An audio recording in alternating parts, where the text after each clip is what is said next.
Hello, good day everyone, and welcome again to the Maritime Aviator Vlog Journal Session or Vlog Journal Diary 134, and this is Operator 60 speaking on my vlog journal entry. So as usual, I will be speaking in Tagalog language for security reasons. So let's begin. Now, yun nga, gagawa lang ako ngayon ng vlog kasi I just want to be updated lang kung ano yung nangyayari sa akin this past few days kasi parang kagaya nga na sinabi ko, ito isang vlog journal diary, so at the same time para malaman nyo rin kung ano yung iniisip ko na maano sa utak ko. So yun, it's more like a update video to kung ano nangyari sa akin this past few days. And recently, medyo nag-tank cleaning operations na kami dito sa barko in preparation para sa shipyard. Last Saturday, sinimulan siya. And as expected at sinabi na rin sa amin, magiging sa isa-isang gwardiya namin. So 6 to 6, 6 hours working and 6 hours rest time ang work schedule temporarily until of course matapos ang tank cleaning operations. Now, yun nga, nagsimula siya a couple of days ago and medyo, honestly, medyo nakakapagod din pala siya. At anyway, kaya naman, ang inaano ko lang siguro is dapat nagdala siguro ako ng vitamin C and vitamin E ko para, as anti-fatigue medicines din yun. Kaso, unfortunately, hindi ako nakapagdala ng vitamin C and vitamin E ko ngayon na medicines given sa sitwasyon sa bahay regarding sa, yun nga, sa monetary issue. I'm not gonna mention it. Pati yung aking medicines regarding sa health and safety ko have been affected dahil doon. Kasi yung mga meds na yun dapat binili ko na yun before sumampa ako ng barko, but unfortunately given sa lack ng money na nangyari sa akin nung in between itong 10th and 11th seaman contract ko, it's yun nga, hindi ako nakabili. Anyway, siguro pagod pa rin ako, siguro medyo itutulog ko lang to.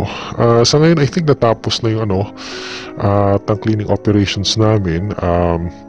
Medyo balik na kami uli sa usual na 4-4 na duty, and as usual mamaya na naman duty ko na naman, and quite frankly nakaka-fatigue siya physically and mentally, pero wala akong magagawa. I have to endure kasi pangit na yung kontrata na pinirmahan ko, very deceitful, and wala naman akong much choice kasi nakatungtong na ako dito sa barko by the time na sinabi nila yun so no choice ako.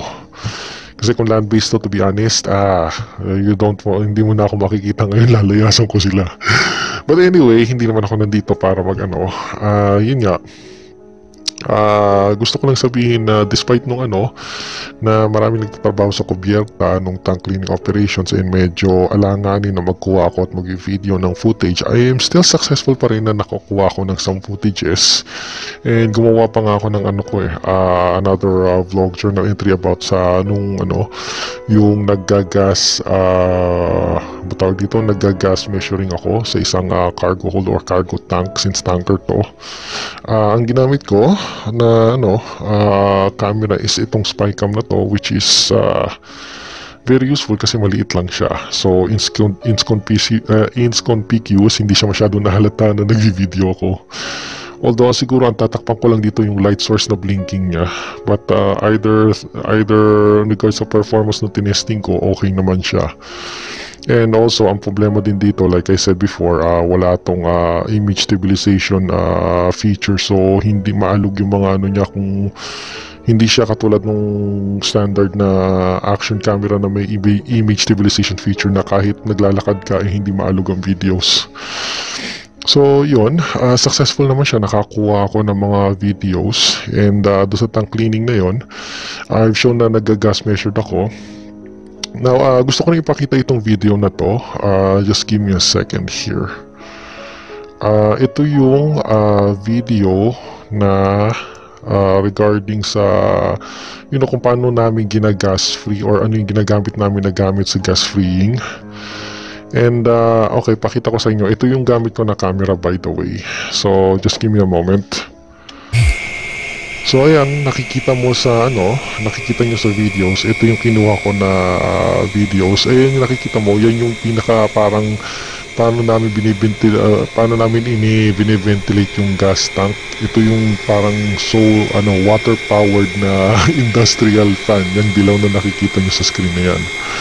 So yung yellow hose na yan na nakikita nyo, konektado siya all the way dito sa may kaliwa. Yung nakikita nyo, yan yung connection ng fire line namin. So basically finifeed namin yung seawater dyan. Yung connection na yun pang firefighting eh. So yung yellow na yan, nakita nyo, dyan namin finifeed yung water na yan all the way up to sa yellow pan para umikot siya at mag-circulate. Thus parang siyang ma-ventilate yung tangke sa loob ng ma-ventilate or ma-ventilate yung hangin sa loob ng cargo hold namin or tangke. So part kasi yun ng tank cleaning namin na na kailangan i-ventilate yung tangke. So ayan naman yung nakikita nyo, yun yung tank dome na hindi kita dyan sa video niya na naglalabas pa siya ng yellow smoke. So anyway, yun lang naman. It's a short video na gamit ko regarding sa ito. So hindi ako masyado nagagalaw kasi yun nga, wala akong image stabilization na gamit ito. Pero na-testing ko pa rin kahit paano, it's effective talaga. It's a shame lang talaga na kasi wala siyang image stabilization. Kasi kung may image stabilization siya, ilalagay ko lang siya sa loob ng ano ba tawag dito? Ilalagay ko lang siya sa loob ng ano ba tawag dito? Loob ng aking coveralls, and that's it. So anyway, given sa success nun, probably I'll buy at least nito, I don't know, probably 3 more units nito at least, which kakailanganin ko kung sa sunod na sakay ko ng barko, kung makakasakay pa ako. At least kakailanganin ko to as a standard, spy camera. Pwede siya dito na nakaganon. So habang naglalakad ako or something, problema lang is maalog. Of course, hindi siya kasing ganda na when it comes pagkuha ng image sa isang standard na action camera na katulad nito. But still, makakakuha pa rin ako ng images and videos gamit ito on my workplace nang hindi halata. This is actually more of sabihin na nating discretion and secret filming rather than open and good quality videos. Pero I don't care, okay naman yun. Basta makakuha ako ng videos. After all, ito naman din na silbi ng vlog na to actually makakuha ng videos to share in the public kung ano yung ginagawa ng isang professional or professional seaman sa barko, kung ano yung mga trabaho na ginagawa namin. Think of it as a general information regarding sa buhay barko, which is yung iba kasi mga seaman vlogs, they're not exactly sabihin na natin hindi sila kompleto magbigay ng information. At least kahit paano sa akin madagdagan o masupplement yung information na yun. Also, one more thing, na-realize ko same thing nung nagbilang ako ng kalendaryo ngayon, na nalaman ko pala na yung plano ko regarding sa paglipat ng company or principal, based sa computation ko ngayon, it might be possible na baka magkaroon ng complications regarding dyan. Pero despite ng complications na yon, I would still tutuloy pa rin ako na lumipat at magpalit ng company kasi I don't know, parang wala na masyadong opportunities dito, nag-i-stagnate na ako, and frankly speaking, yung company na to hindi siya nag-live up sa kanilang end of the deal or end of their promise na i-upgrade ng konti yung mga stuff na kailangan ko. Unfortunately, nito lang kasi ako nag-start na mag-vlogging so sana nag-vlogging pa ako nung nag-start na nag-join ako dito sa company nito para at least makuha ng yung actual na picture ng situation ko. Well, anyway, yun pa rin, mas mabuti na I think it's for the best na medyo I try new greener pastures na rin, although it's a big uncertain future sa akin na lumipat ako ng company ngayon.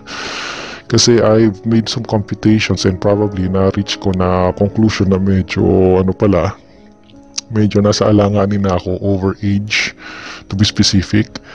And yun nga, I'm not sure kung matatanggap pa ako dahil doon sa age na yun. But it's still to be honest, hindi naman concern yun sa akin na malaki kasi as a seaman din, dapat alam din natin na meron tayong hangganan sa pagbabarko at hindi habang buhay tayo nagbabarko. We should be well reminded of our professional mortality regarding sa ating trabaho bilang seaman. Now on my case, I'm not sure kung matatanggap pa ako, I'll be honest. But at least kung matanggap man ako or makasakay pa ako ng bangko, itutuloy ko yung vlogging ko, and at the same time, kung hindi man din makatuloy, at least wag kong katakutan na hindi na ako seaman kasi as a seaman, yun nga, like I said, hindi dapat natin katakutan na mawalan tayo ng trabaho. Ang katakutan natin, hindi na tayo makapagtrabaho. Yun ang dun. Kasi pakita natin yung abilidad natin hindi lang bilang isang seaman pero bilang isang tao or maabilidad na Pilipino na kaya nating ipagpatuloy ang buhay natin nang hindi tayo seaman. Now on my case, kung hindi man ako seaman, I'll probably shift to another job, land-based. And who knows, kung swertihin, baka mag-land-based na rin ako, land-based OFW. I always wonder din naman kung ano ang buhay sa land-based. Pero I think kung makakasakay pa ako by next, I'll probably continue yung work ko na mag-vlog pa rin at ipakita kung ano yung mga na-encounter ko or experience ko as a seaman. After all, yun din naman na silbi ng YouTube channel na to or itong video ko is kaya nga tinawag kong Memoirs of a Filipino Seaman kasi alaala or mga gunita ng nakaraan kung ano yung pinagdaanan ko bilang isang seaman. Wala lang, it's just a cause of concern lang sa akin kasi chinik ko yung kalendaryo ko ngayon and it shows na yun nga, nasa alanganin na ako na regarding sa job position ko. Ngayon, there's one remedy na iniisip ko din regarding just sa problem na yan. Iniisip ko na baka hindi na ako magbakasyon, i-publish ko lang to and then as soon as able na ako, sumakay kagad ako ng barko. Kasi yun nga, yung transition from one company to other would be very big. So hindi dapat patenga-tenga ako or paano-ano or patambay-tambay unless gusto kong mag-overstay na naman dito at itambak na naman nila ako dito sa isang principal na ayoko. So yun lang, probably marami talaga akong gagawin pagdating ko ng bakasyon and malapit na ako magbakasyon at matapos ang kontrata ko dito. So yun nga, upgrade ng equipment, upgrade ng gamit ko sa pagbabarko, upgrade ng all sorts of stuff. So dapat sa ating mga seaman, life hack na rin bago tayo bumaba ng barko, bago matapos ang kontrata natin, dapat meron na tayong listahan or plano kung anong gagawin natin pagdating sa lupa. And ako, I have already came up with a lot of list regarding sa gagawin ko sa lupa. Mostly, yun nga, related sa personal life ko. Oh yeah, one more thing na gusto ko ring sabihin, as an aviation student din, medyo unresolved pa yung area ko ng yung regarding sa aviation status ko.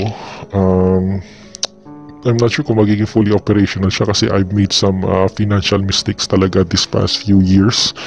Last year was a financial mistake na very costly sa akin and very devastating. Na yun nga, hanggang ngayon nafe-feel ko pa yung epekto at medyo nagrarant pa ako minsan pag naalala ko. And I don't know, hindi ako sure kung paano ko ipagpapatuloy yung aviation na ko. Since aviation student ako, kung paano ko ipagpapatuloy yung aviation na ko or may ipagpapatuloy ko pa. Well, porsigido pa rin ako ipagpatuloy lalo na kung may pondo ako. It's just, yun lang, devastating lang talaga kasi sa akin yung nangyari this past few years dahil dun sa mismanagement ng pera ko regarding sa, yun nga, which regarding this sa seaman, sa buhay ng seaman, kailangan marunong din tayo mag-manage ng pera natin, finances natin. And ako, unfortunately, ngayon ko lang na-realize nung kinalculate ko ngayon na I guess itong part na to, sisimulan ko na rin yung preparation ng money ko for retirement. After all, hindi natin sigurado ang buhay natin sa seaman. Yan ang isa sa pangit na aspeto ng seaman. Walang kasiguraduhan ang ating job security or ang ating buhay. Kasi once na mag-reach ka at certain point, definitely didispatchahin ka ng maritime industry. And I'm fully well aware of that. So, yun nga. Well, I guess magme-make ako ng preparations regarding dyan kung at least makasakay pa ako ng a few more. For now, ang pinaka main objective ko ngayon is maglumipat ng company.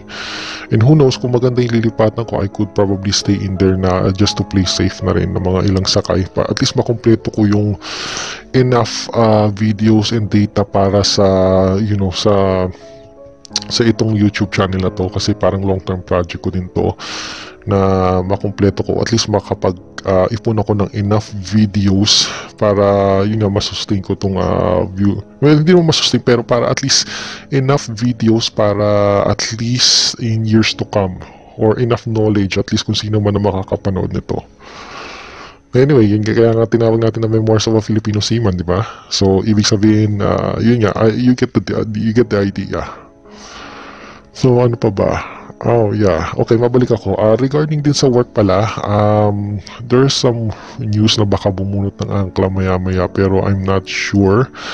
Hopefully wag naman sana bumunot ng angkla o at lumipat to sa lugar na malapit sa shipyard sa oras ng watch ko, kasi honestly parang hindi ko feel at parang lugi ako pagka ganun. Pero wala akong magagawa kasi pumirma ako ng kontrata at nakatungtong na ako dito. And yun nga, and basta hindi maganda ang sitwasyon ko, and I'm not, you know, hindi naman sa maganda, sige, hindi maganda, pero hindi favorable sa akin ang sitwasyon ko, and up to now bitter pa rin ako. And yun nga, and to make complicated things worse, yung mga kasama ko pa puno ng mga kupal sa barko at mga balasubas. Buti na lang yung mga dumating na bagong crew ngayon medyo kasundo ko naman. Yung huli kong crew, yung mga bumaba na crew na Filipino, nako, saksakan ng kupal at balasubas. So, yun nga, honestly, sa buong kontrata kong ito, mas namblema pa ako sa kapwa ko Pilipino kaysa dito sa mga opisyal ko na puti. Mas naging sakit ng ulo ko pa siya. Biro mo yung dalawang EB, I've already mentioned that, bukod na sa kupal balasubas pa, and I don't know, ayoko lang na I don't want to rant about it anyway. Anyway, kaya lang naman ako gumawa ngayon ng vlog is just you know, an update regarding sa sitwasyon ko. So for the moment, tapos na yung tank cleaning, so within a few days probably mag-aangkorahe kami malapit sa may shipyard and mag-shipyard. Which kung tama ang intindi ko, or kung tama ang sabi sa rumors, itong shipyard na to will last for 3 weeks na repair regarding sa barko. Which is good for me kasi it will shave off 21 days of my contract, and next month uwi ko na. So yun nga, I have to make good preparations. Speaking of which, nabanggit na naman, naalala ko na naman sa utak ko, in regarding sa vlog, I'm not sure kung magbo-vlog pa ako by next month kasi medyo alanganin na yun. I have to make preparations talaga regarding sa I don't want to get caught na off guard, and by the time na ang goal ko, by the time na ibigay na yung plane ticket or at least notice na bababa na ako ng barko, at least lahat ng mga bagay nakahanda na. Hindi ako yung naghahabol ng last minute na bagahe or something, which, well, I've never done it before sa loob ng aking 11 sakay na barko. But honestly, I'm quite excited na bababa na ako by next month kasi it's been a long, tiring na kontrata para sa akin ito, and I never like it in terms of contract talaga. Kumpara nung last na barko ko, last na sakay ko na masaya, and I don't know, masaya, yun lang, na I'm willing to, you know, extend even my contract nung huli ko pa. But anyway, hindi ko na itatagalin ng vlog journal entry ko. Like I said, I'm just giving a life update regarding kung ano yung pinagagawa ko. Yun. So I'm just gonna end my vlog now. This is Operator 60. Have a great day everyone, and see you again on my next vlog journal session. Bye for now. Oh yeah, one more thing bago ko pala footnote, since guardia na naman ako, hopefully baka siguro pagka guardia ko makakuha ako ng videos, kasi baka parang pakiramdam ko walang tao sa kubyerta ngayon kasi lahat pagod But anyway, like I said, Operator 60, this Operator 6 are out. See you next time.